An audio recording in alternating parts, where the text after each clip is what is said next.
کوئی کہے کہ لبیک والے اپنے موقف پر بڑے ڈٹ کے کھڑے ہوتے ہیں، یہ جس بھی چیز کو ہاتھ ڈالتے ہیں وہ چیز کانپنی شروع ہو جاتی ہے، لیکن کہیں سے بھی بات آئے گی تو بات ساری گھوم کر اس مرد مجاہد، اس امیر المجاہدین تک پہنچ جائے گی اور اسی تک ہی گھومتی رہے گی کہ وہ کون شخص تھا کہ دلوں کو فکر دو عالم سے کر دیا آزاد، دلوں کو فکر دو عالم سے کر دیا آزاد، خدا تیرے سلسلہ جنوں کو اور دراز کرے، خدا تیرے سلسلہ جنوں کو اور دراز کرے۔ اور اس فیض آباد پہ کھڑے ہو کر تو یہ کہتا ہوں کہ نہ مقام ہے کشش نہ مقیم ادائے دل بری، کوئی کیسے پاؤں کو رنج دے کوئی کیوں کرائے تیری گلی۔ بڑا دکھ ہے لیکن ایک اطمینان بڑا ہے۔ مجھے دوست کہتے ہیں کہ اردو میں بات کریں، میں چند جملے کہہ کر پنجابی میں پھر اردو تک آتا ہوں کہ ایک گل دی چس بڑی ہے اور گل ہے کہ کہتے سن کہ پریڈ گراؤنڈ سے جلسہ نہیں کرن دینا، تو انہوں اجازت نہیں ہے۔ میں کہا رانا صاحب آرام ہے،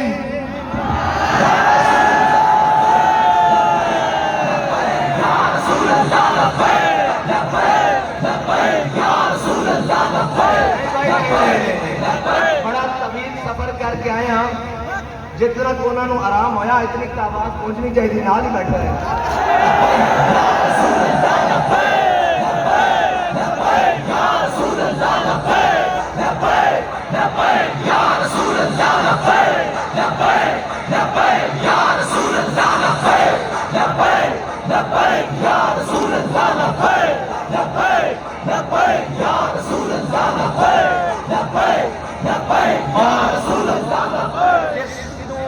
ساڈا ہاتھ مار کے تسی نوازن لگے سی، او تا نس گیا لاہور تے اسی لاہوروں آ گئے ہیں اسلام آباد۔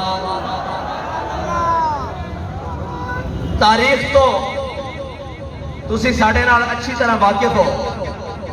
ایسے فیض آباد، اسی فیض آباد چوک میں ہم نے ختم نبوت کے لیے تمہارے دور پرفتن میں اور دور ظلم و جبر میں استبداد میں ہم نے ان کندھوں کے اوپر 8 لاشیں اٹھائی تھی، 7 فیض آباد سے اور ایک وہاں سے منڈی بہاؤالدین کے قریب سے، اور ہمارے قائد نے ہمیں وہاں بتایا تھا کہ اپنا حق لینا کیسے ہے۔ ہم اپنا حق لینا جانتے ہیں اور اپنی بات منوانا بھی جانتے ہیں۔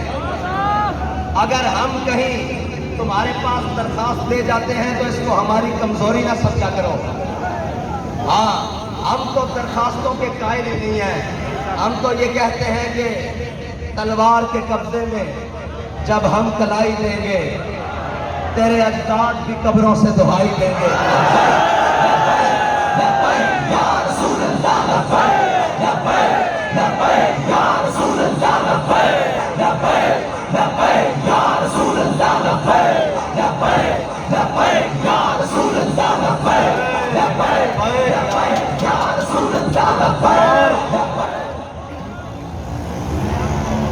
اور 1857 سے لے کر 1947 تک تاریخ رقم پڑی ہوئی ہے،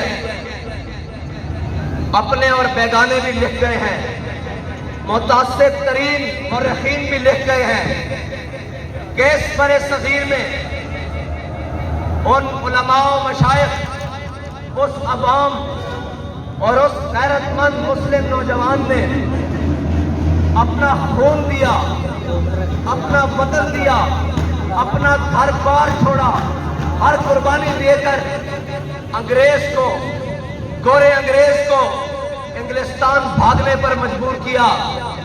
لیکن اب تاریخ لکھنے والا یہ بھی لکھے گا کہ اسی کے وارث علامہ خادم حسین رضوی نے ایک نون لیگ کے چور کو انگلستان بھاگنے پر مجبور کیا تھا، جو ہم پر مسلط ہوا بیٹھا تھا۔ اور پھر تاریخ ایک اور بات لکھے گی کہ جو امپورٹڈ ہے یا بغل گیر بچہ جسے پالا گیا ہے اور اب وہ باولا ہوا پھرتا ہے، اور باولے کا علاج سڑک پر ہوتا ہے، نہ کہ اس کی زبان بندی سے ہوتا ہے بلکہ اس کی جان بندی سے ہوتا ہے۔ اور اب تاریخ کسی وقت میں مورخ یہ بھی لکھے گا کہ انہی مجاہدین آزادی کے وارثوں نے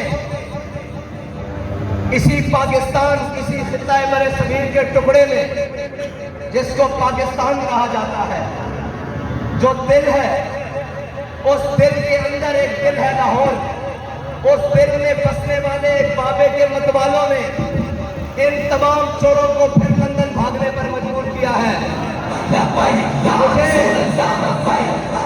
مجھے خبر ملی ہے کہ اسے لانے کی کوشش کی جا رہی ہے۔ اگر تم اسے لاؤ گے تو میں لانے والوں سے کہتا ہوں تم اب کے اس کے ساتھ جاؤ گے۔ اب اس قوم میں گنجائش نہیں بچی، اس قوم کے اندر اب اتنی سخت باقی نہیں رہی کہ اب تجربوں پہ تجربے کیے جائیں اس کے اوپر۔ اب حق کا راستہ بالکل واضح ہے اور حق بات بالکل واضح ہے۔ اس سے کسی کو خوشی ہوتی ہے تو 100 بار ہو اور کسی کو ناراضگی ہوتی ہے تو 1000 بار ہو۔ اب پاکستان کا آخری حل حضور کا دین ہے انشاءاللہ۔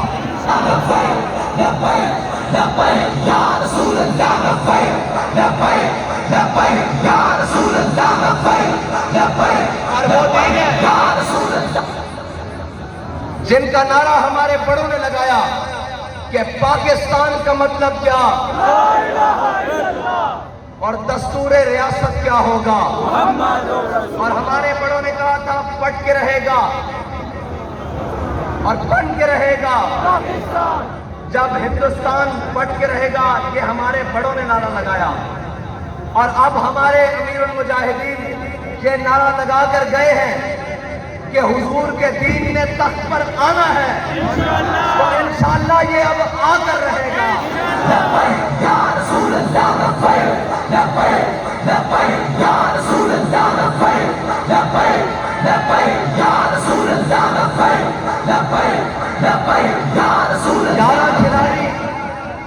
گیارہ کھلاڑی مل کر بیٹھے ہوئے ہیں، ایک کھلاڑی اپنا تماشا جاری رکھے ہوئے ہے۔ آج یہ وقت پھر نوٹ کر لیں، تاریخ بھی لکھ لیں، گھڑی کی سوئیاں بھی چیک کر لیں، گنتی بھی کر لیں کتنے سیکنڈ ہوئے ہیں، یہ بات لکھ لیں۔ ان قریب آپ ایک تماشا دیکھیں گے جب یہ 12واں کھلاڑی بھی ان کے ساتھ ملا ہوا ہوگا، پھر ہماری کوئی بات ہوگی کہ کلیانی رن کے آ جاؤ۔ اور ابھی ان یاروں کے نمائندے نے زور لگایا ہے، ہم نے ابھی زور نہیں لگایا، ہم تو بے مسکینہ اور عاجزانہ انداز میں فیضآباد تک آئے ہیں، ورنہ ہمارا انداز یہ نہیں ہے۔ اور یہ یاد رکھنا، ناموس رسالت کے لیے اللہ تعالیٰ کو بات پسند ہی بڑی ہے۔ ہمارے بابا جی نے کہا تھا کہ جس دن ملعون سلمان رشدی اپنے انجام کو پہنچے گا، اس دن ہم تاریخی جلسہ کریں گے۔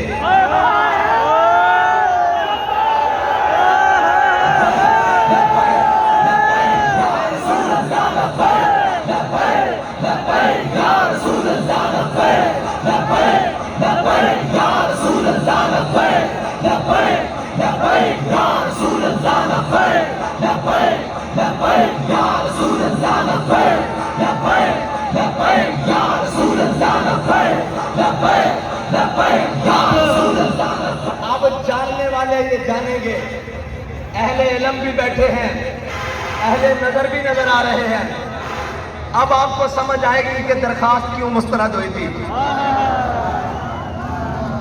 اب اظہار ہوا ہے وَيَمْكُرُونَ وَيَمْكُرُ اللَّهُ.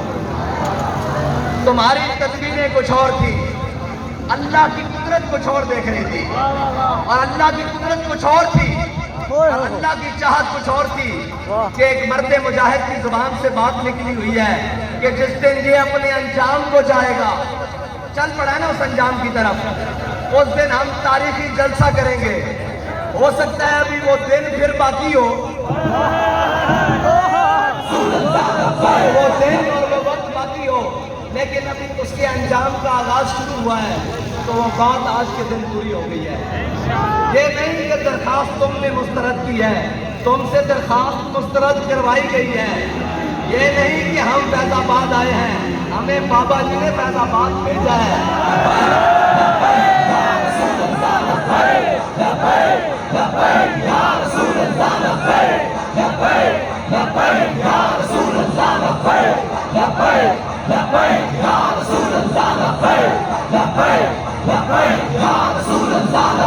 موسم کی گرمی بھی ہے،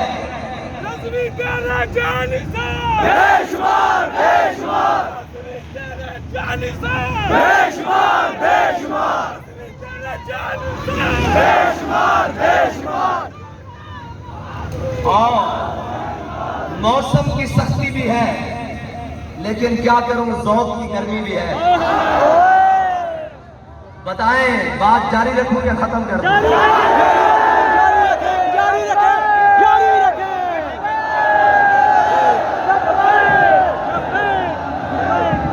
آپ یہ سمجھ رہے ہوں گے کہ آج میں اور انداز میں تقریر کر رہا ہوں. انداز اور نہیں ہے، آج میں پرباش ہوں اندر سے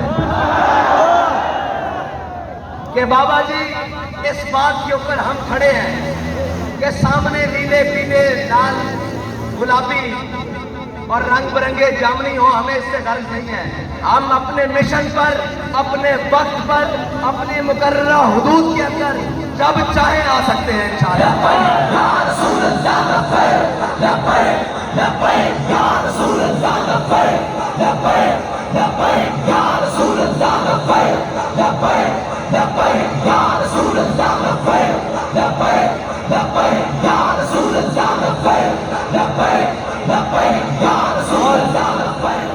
اور سننے والے سن لیں کہ تمہارا دشمن جس ملک میں ہو، جہاں ہو، تم ڈرون اڑاؤ، اسے مارو، اور تم پھر بعد میں کہو کہ ہم اس ٹیم کی آپریشن کی کامیابی کے لیے بہت خوش ہیں، اور اوپر تک وہ جو بائیڈن کھڑا ہو کر پریس کانفرنس کرے کہ ہم آپریشن کامیاب ہونے پر ٹیم کو مبارکباد دیتے ہیں. تو یاد رکھو تمہارا دشمن تمہارا ذاتی ہے، ہمارا دشمن ہمارا نظریاتی ہے. تم اگر اس کو مبارکباد دے رہے ہو تو جس نے کل 15 خنجروں کا وار کیا ہے، ہم اس کو سلام کریں.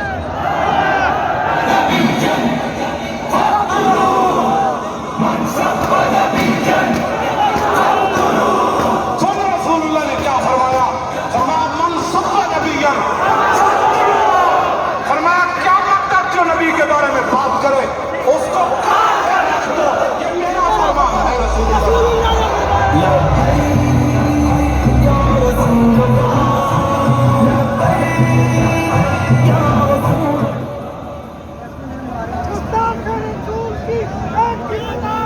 اور ناموس رسالت کے لیے ملک کے اندر سوشل میڈیا کی بدترین گستاخی ہو رہی ہے، اس کے اوپر اس کے لیے جو بھی کوئی کام کر رہا ہے اور جس طرح بھی کوئی کام کر رہا ہے، ہم اس کے ساتھ کھڑے ہیں. اور ناموس رسالت کے پرچم کو بلند کرنے کے لیے ہمیں جس حد تک جس طرح جانا پڑا انشاءاللہ ہم جائیں گے. اقتدار کے مزے لینے والوں، تم لو اقتدار کے مزے. یہ اقتدار اب مزیدار رہنا ہی نہیں ہے. یہ اقتدار اب دن بدن جس کے ہاتھ لگے گا اس کا منہ کالا کرے گا، جب تک اس ملک کو اب ان نظام اور ان صورتوں پر کھڑا نہیں کیا جاتا جس کا وعدہ لے کر اللہ تعالیٰ سے ہم نے دعائیں کی تھی کہ یا اللہ ہمیں کوئی وطن دے دے جس کے اندر ہم عملی صورت، عملی نظام اور عملی زندگی گزار سکیں. جب تک وہ نظام نہیں آئے گا، جب تک ان تمام لعنتوں سے جس کو اسلام نے حرام قرار دیا گیا ہے اور اللہ نے ہم پر جن چیزوں کو حرام کیا ہے، جب تک ہم وہ چیزیں نہیں چھوڑیں گے، اس ملک کے اندر کسی قسم کی کوئی بہتری نہیں آ سکتی۔ تم امریکہ کی تلوے چاٹنے کے بعد تم چائنا کے نیچے گھس جاؤ، تم رشیا کے نیچے گھس جاؤ، اس ملک کی بقا اب اسی بات کے ساتھ ہے کہ جب تک حضور کا دین تخت پر نہیں آئے گا، یہ ملک ہرگز سکون نہیں پائے گا۔ صدیق نے، فاروق نے، عثمان و علی نے رکھ ڈال چیر کتنے لعینوں